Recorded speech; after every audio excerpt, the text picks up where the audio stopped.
এবারের ঈদ সৌদি আরবের মাটিতে এনআরসি 26 ক্যাম্পে। ভোরের আলো ফুটতেই ঘুম ভেঙে গেল। আজ ঈদ, কিন্তু সেই ছোটবেলার মতো আম্মু এসে ডাকতে আসবে না। আব্বু ঈদের নামাজে নিয়ে যাবে না। প্রবাসের ঈদ একটু আলাদা, একটু নীরব। এখানে আব্বুর দেওয়া নতুন পাঞ্জাবি নেই, আম্মুর হাতের গরম সেমাইও নেই, কিন্তু তাও মনে হচ্ছে যেন আমরা সবাই একসাথে আছি। এবার আমি একটা পাকিস্তানি ভাইয়ের সাথে গাড়িতে চড়লাম।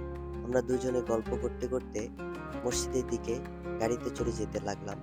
Hello guys, अस्सलाम वालेकुम. My name is Shahrukh Hafeez. Basically I am from Pakistan और अभी मैं जा रहा था ईद की नमाज़ पढ़ने के लिए, तो रैंडमली भाई मुझे नज़र आ गए. तो मैंने कहा कि यार क्यों ना एनर्जी थोड़ी सी बचाई जाए आज के दिन आफ्टर नमाज इंशाल्लाह कुछ मीठा भी खाएंगे. उसके बाद फिर ना अनफॉर्चुनेटली मुझे ऑफिस भी जाना है काम के लिए, क्योंकि बॉस ने कहा था कि यार आज थोड़ा सा एक्स्ट्रा काम है.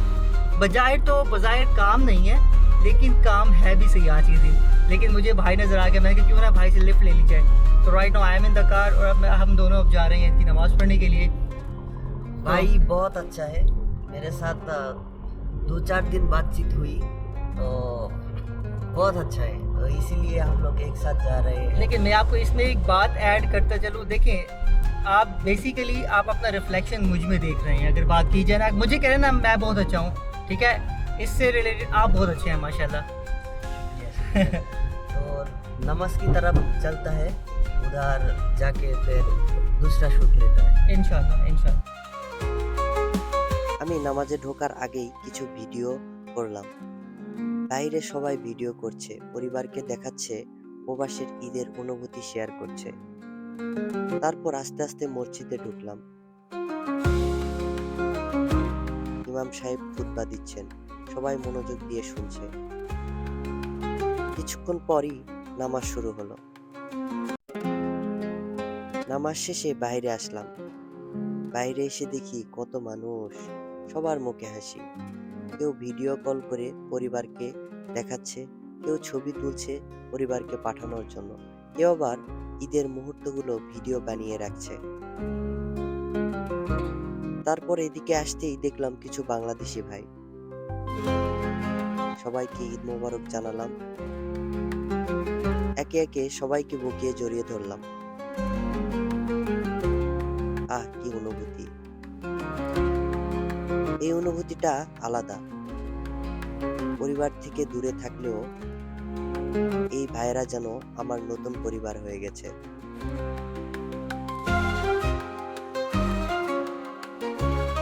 তারপর সবাই রুমের দিকে ফিরতে লাগলো, কারণ কিছু মানুষ আবার ডিউটিতে যাবে।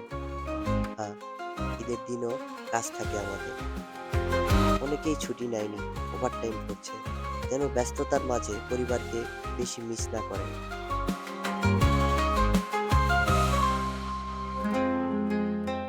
ফেরার পথে সিকিউরিটি গার্ডকে দেখলাম, তাকে ঈদ মোবারক জানালাম, ওকে জড়িয়ে ধরলাম। একে অপরের জন্য একটু ভালোবাসাই তো প্রবাসে বেঁচে থাকার শক্তি। আলহামদুলিল্লাহ, নামাজ শেষ করলাম. নামাজ শেষ করে আমরা রুমের পথে, কারণ আমাদের প্রবাসী জীবনের যে একটা ঈদ ফিল, সেটা আসে না পরিবার ছাড়া. তো আলহামদুলিল্লাহ, ভাই বাদারকে নিয়ে অনেক একটা ভালো সময় কাটালাম. এখন রুমে যাব, রুমে গিয়ে চেঞ্জ করে আবার ডিউটিতে যাইতে হবে. তো ओवरऑल कैसा था? यार ओवरऑल एक्सपीरियंस अच्छा था, क्योंकि सऊदी अरेबिया मेरी फर्स्ट टाइम ईद है और इन भाई के साथ मेरा फर्स्ट एक्सपीरियंस है ईद की नमाज़ पढ़ के जाने के लिए. और ओवरऑल जैसे मैंने यहाँ पर देखा, यहाँ का तो इन्वायरमेंट ही चेंज है माशाल्लाह. बहुत आवाम थी, बहुत लोग थे, सबसे मिले, ईद अच्छी गुजरी. और ईद के दिन अपने बाकी जो अड़ोस पड़ोस के भाई हैं, मुसलमान भाई हैं हमारे, उनका भी ख्याल रखना है. जो चीज़ हम खा रहे हैं, अगर हमें ये लगे कि यार हमारा जो पड़ोसी है उसको नीड है, उसको ज़रूरत है, तो हमें चाहिए कि हम भी उसको जो हम खा रहे हैं उसमें से एटलीस्ट पूरा नहीं तो थोड़ा तो उसको देना हम, ताकि उसको भी पता लगे हाँ यार मेरे जो सराउंडिंग में मुसलमान भाई हैं वो भी हम लोगों की हेल्प कर रहे हैं. तो इस बात का आपने ज़रूर ख्याल रखना. আর একটু সামনে এসে দেখি কিছু বাংলাদেশি ভাই একদম সৌদিদের মতো সাজগোজ করে নিয়েছে, একদম সৌদি পোশাক, একেবারে আরবদের মতো। সত্যি এদের দেখে বোঝার উপায় নেই যে এরা বাংলাদেশি। ওদের সাথে কিছুক্ষণ মজা করলাম, গল্প করলাম, বুকে জড়িয়ে ধরলাম, অনেক কথা বললাম। সত্যি খুব ভালো লাগলো। এক ঝাঁক হাবিবির সাথে ঈদের নামাজের পর আসসালামু আলাইকুম কুল্লু কুল্লু কুল্লু কুল্লু শাই মালুম, হ্যাঁ? কুল্লু হাদা শয়তান কাবির হাদা শয়তান ইবলিস তারপর আমরা যে যার মতো খাওয়া দাওয়া করতে গেলাম। খাওয়া দাওয়া শেষ করে ফোনটা হাতে নিলাম।